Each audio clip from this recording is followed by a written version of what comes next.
देखिए, आपके दोनों ही क्वेश्चन जो हैं वो बड़े सेंसिटिव हैं।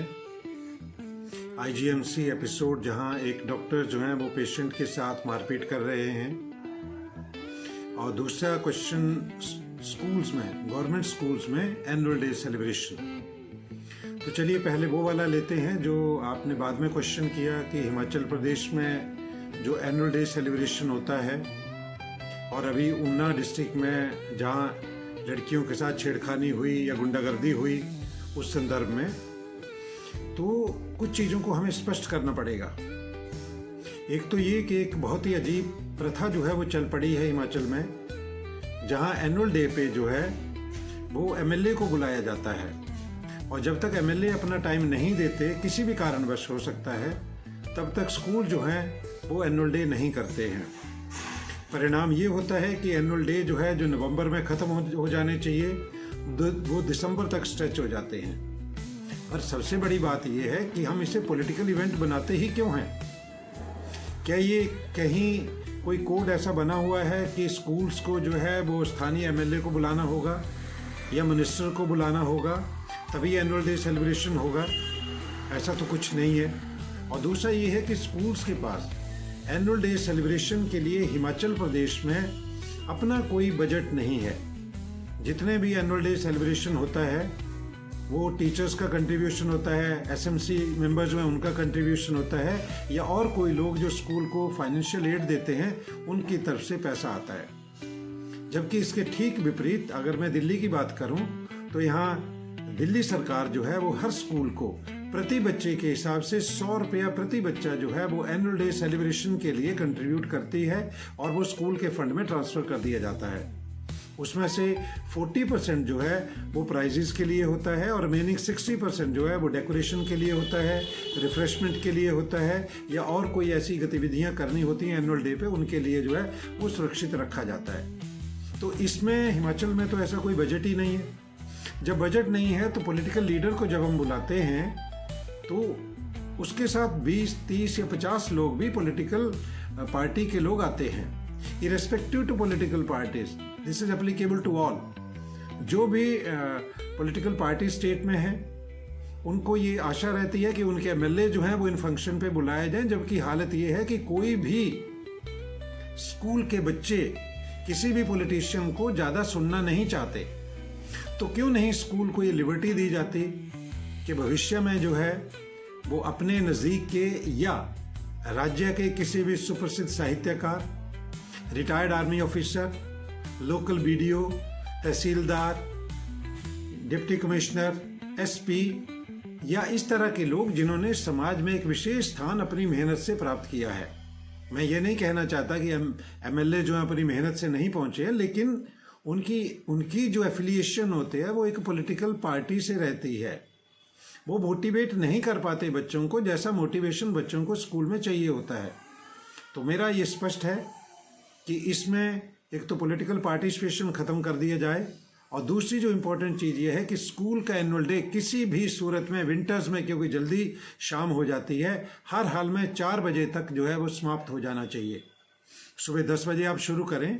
कल्चरल प्रोग्राम उतने ही रखने जितनी आवश्यकता है। इन फूहड़ गानों के ऊपर, फिल्मी गानों के ऊपर आप बच्चों को नाचने के लिए कहते हैं, आप ऐसा प्रेजेंटेशन करते हैं कि जैसे ये कोई फिल्मी गानों का कंपटीशन हो रहा हो। आप स्थानीय जो आपकी भाषा है, आपके हिमाचल के बहुत अच्छे अच्छे जो हैं वो फोक सॉन्ग्स हैं और डांसेस हैं, नृत्य हैं, आप उनको परफॉर्म कराएं बच्चों से।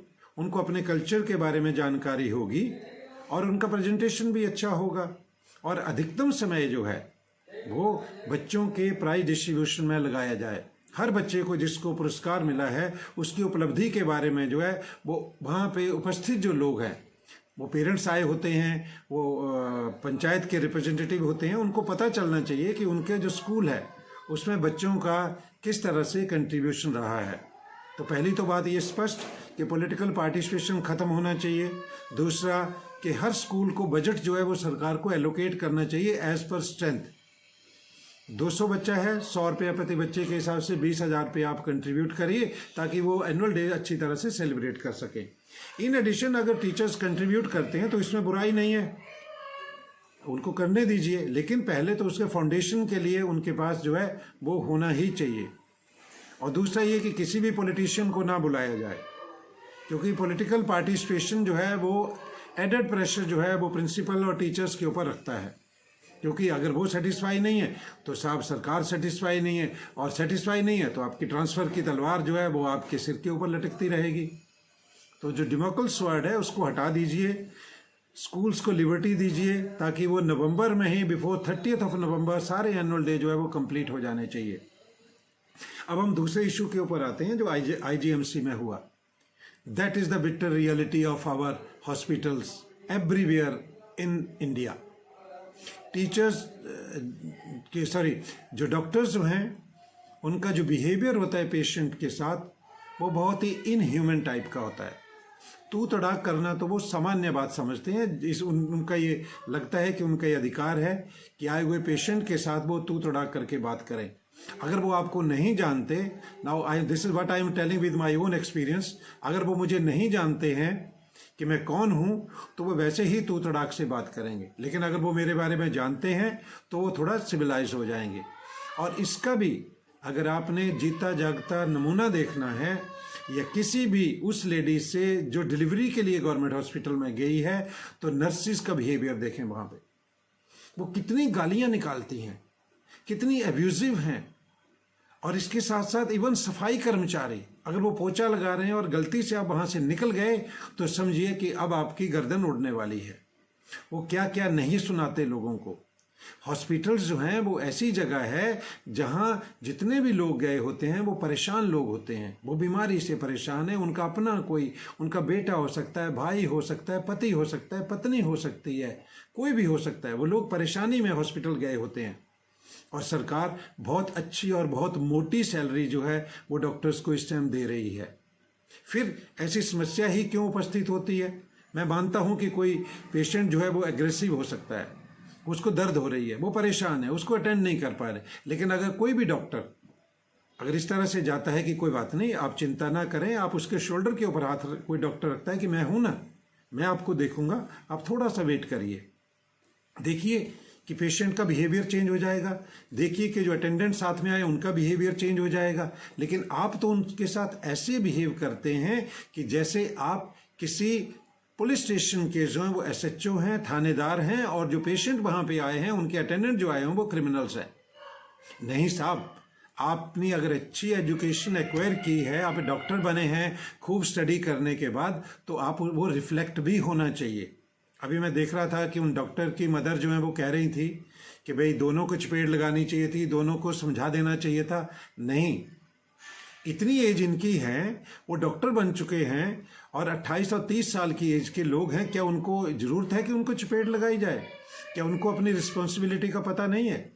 एक डॉक्टर कोई भी अगर है तो उसका इतना कह देना पेशेंट को कि चिंता मत करिए, मैं हूँ, शोल्डर पे हाथ रखिए, उनको बड़े प्यार से समझाइए कि कोई बात नहीं, आप वेट करिए। इवन आप दूसरे पेशेंट को भी अटेंड कर रहे हैं और एक पेशेंट परेशान हो रहा है तो आप उसके पास जाइए और उसको इतना ही कहिए कि मैं हूँ, मैं आपको अटेंड करूँगा, मैं आपको ठीक करूँगा। लेकिन ये तो नहीं हो सकता कि अगर पेशेंट परेशानी की वजह से एग्रेसिव है, आप उसके ऊपर एग्रेसिव हो जाएंगे, आप उसके ऊपर अटैक कर देंगे। एक डॉक्टर उसकी टांगें पकड़ने की कोशिश करेगा, दूसरा डॉक्टर उसको मुंह के ऊपर मुक्के मारेगा। ऐसा नहीं हो सकता। लेकिन अभी जो लेटेस्ट इन्फॉर्मेशन है वो ये है कि दोनों में समझौता हो गया है, लेकिन ये समझौता दो इंडिविजुअल के बीच में है।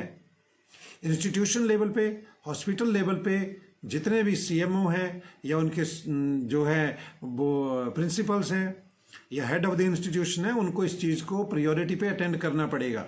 डॉक्टर्स, नर्सिस एंड जो सैनिटरी स्टाफ वहाँ पे है, उनको बाकायदा बुला के इंस्ट्रक्शन देनी होंगी कि यहाँ आने वाले लोग पेशेंट हैं, वो बीमार हैं, डॉक्टर्स बीमार नहीं है, नर्सिस बीमार नहीं है। और अगर मेरी बातों की सच्चाई जाननी है तो किसी भी लेडी से जिसकी डिलीवरी गवर्नमेंट हॉस्पिटल में हुई हो, उससे पूछें कि नर्सेज कैसे बिहेव करती हैं, वहाँ पे कितनी गालियाँ निकालती हैं, वो परेशान हो जाते हैं लोग। और उस औरत को जो डिलीवरी के लिए गई होती है, जो एक अपनी पेट में एक जान को लेके चली होती है, एक जीव को उसने अपने पेट में रखा होता है, उसको लगता है कि उसने कोई गुनाह कर दिया है, उसने प्रेग्नेंट होकर गुनाह कर दिया है। तो इसलिए आपके प्रश्न जो हैं दोनों में ही मैं चाहता हूं कि करेक्टिव मेजर्स अडॉप्ट करने पड़ेंगे। गवर्नमेंट को प्रोएक्टिव होना पड़ेगा, इंस्टीट्यूशन में जो लोग हैं उनको प्रोएक्टिव होना पड़ेगा, स्कूल्स के प्रिंसिपल को भी ये देखना पड़ेगा, मेडिकल इंस्टीट्यूशन जो उनके हेड को भी देखना पड़ेगा कि हम अपनी सर्विसेज को कैसे इम्प्रूव करें। हमारे यहाँ होने वाली कोई भी चीज़ जो इसका रिफ्लेक्शन पूरी सोसाइटी के ऊपर पड़ता है। IGMC का तो पूरे इंडिया भर में गया कि देखिए कैसा होता है, लेकिन that is the bitter reality. ये था कि सोशल मीडिया अब इतना एक्टिव है कि आपकी रिकॉर्डिंग हो गई, अन्यथा अगर आप गवर्नमेंट हॉस्पिटल में जाते हैं तो आप परेशान हो जाएंगे कि देखिए वो पेशेंट मर रहा होता है लेकिन वो उसको छोड़ देते हैं, वो अपनी बातों में लगे होते हैं, वो अटेंड करना जरूरी नहीं समझते, वो अपनी अगर उनकी शिफ्ट चेंज हो रही है तो वो शिफ्ट चेंज कर लेंगे लेकिन वो पेशेंट को अटेंड नहीं करेंगे। ऐसा क्यों? आपने अगर वो प्रोफेशन अडॉप्ट किया है तो आपके अपने अंदर वो आपको पेशेंस होना चाहिए, वो क्वालिटीज़ होनी चाहिए और वो ज़्यादा होनी चाहिए औरों के मुकाबले, क्योंकि आपने दोनों ही प्रोफेशन ऐसे हैं